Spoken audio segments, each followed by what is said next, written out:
আনন্দিত জয় গুরু।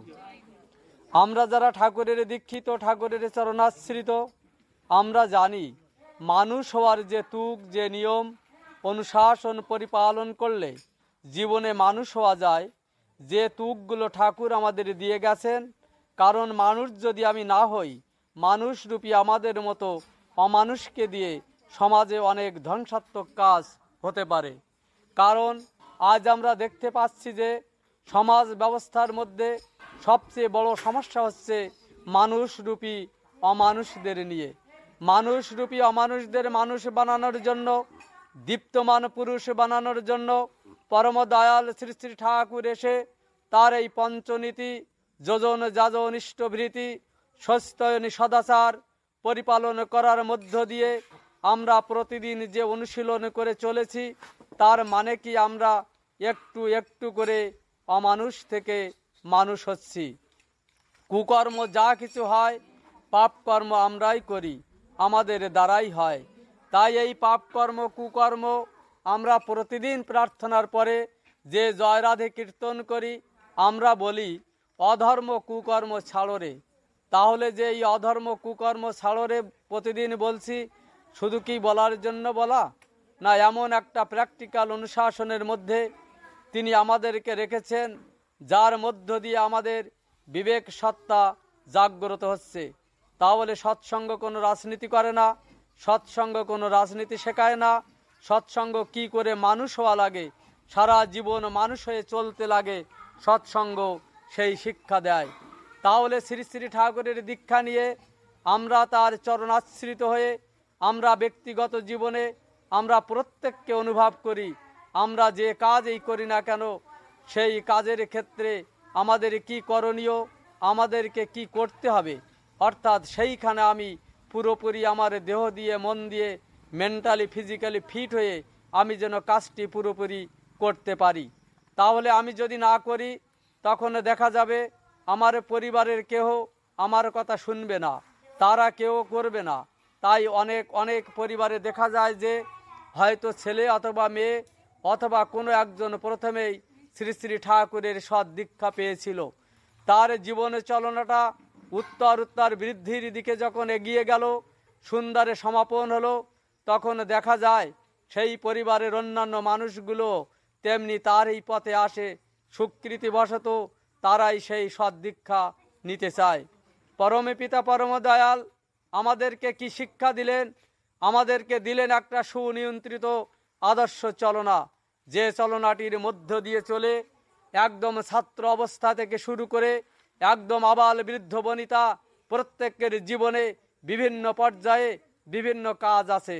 তাহলে সেই কাজগুলো ঠাকুর বললেন দীক্ষা, শিক্ষা আর বিবাহ।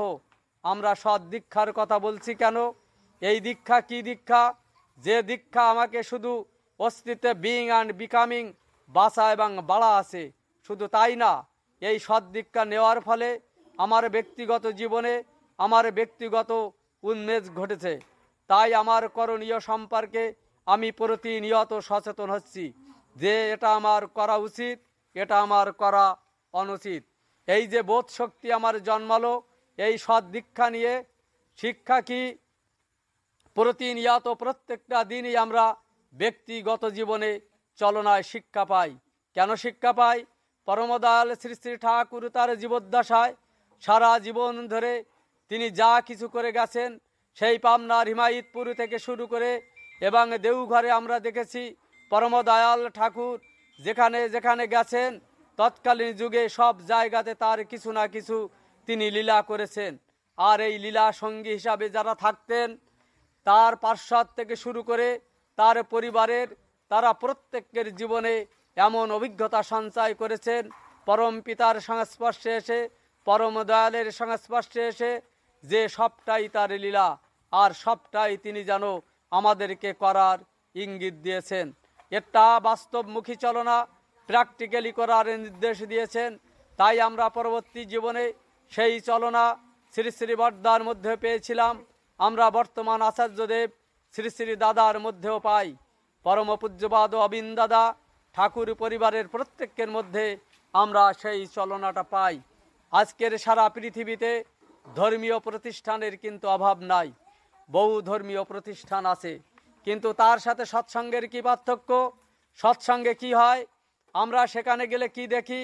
আমরা সেখানে দেখি ঠাকুর বললেন, বাস্তু নরের যা যা লাগে তাই নিয়ে তো ধর্ম জাগে। সৎসঙ্গে গেলে আমরা কি দেখি? ঠাকুর বাড়িতে গেলে আমরা কি দেখি? এখানে সবটাই মানুষের জীবনে বেঁচে থাকার জন্য যা যা প্রয়োজন, যা যা করণীয়, সব কিছুর এখানে একটা প্রকাশনা ঘটেছে। পাবনায় ঠাকুর যখন ছিলেন, ঠাকুর ওখানে যা যা করেছিলেন, পরবর্তী যখন দেওঘরে চলে গেলেন, সেখানেও তিনি সেই তপবন বিদ্যালয় আরও যা যা পাবনায় তিনি করেছিলেন, ঠিক এই রকম পাবনা থেকে দেওঘরে এসেও তিনি তাই করলেন। এ সবটাই ঠাকুর একটা মানুষকে যোগ্য করে তোলার জন্য, একটা মানুষ যাতে শুধু তথাগত তাত্ত্বিক চলনা নয়, প্র্যাকটিক্যালি সে যেন কুটির শিল্পের মতো সে যেন প্রত্যেকটা নিজের হাতে শেখে, সেই বিদ্যাগুলোর জন্য শেখার জন্য কিন্তু তিনি প্রচলন করেছিলেন। আমরা বর্তমানে সেটাও পাই। বলা হয় আশ্রম কথার অর্থ হলো শ্রম করে জীবনে উৎকর্ষ লাভ করা। তাহলে এখানে শ্রমটাকে মোক্ষম বলা হচ্ছে। এক কথায় আমাদের পরিশ্রমের কোনো বিকল্প কিছুই নেই। তাহলে আমাকে শ্রম করে জীবনে উৎকর্ষতা লাভ করতে হবে। তাই যারা আশ্রমে থাকে তারা কিন্তু প্রত্যেককেই কিছু না কিছু কাজের সাথে যুক্ত থাকে। তাহলে পরমে পিতা পরম দয়াল আমাদেরকে কি শিক্ষা দিলেন? আমরা হয়তো সবাই আশ্রমে থাকি না, আমরা হয়তো বাইরে থাকি, আমরা আমাদের নিজেদের পরিবারের বা সংসারের মধ্যে রয়েছি।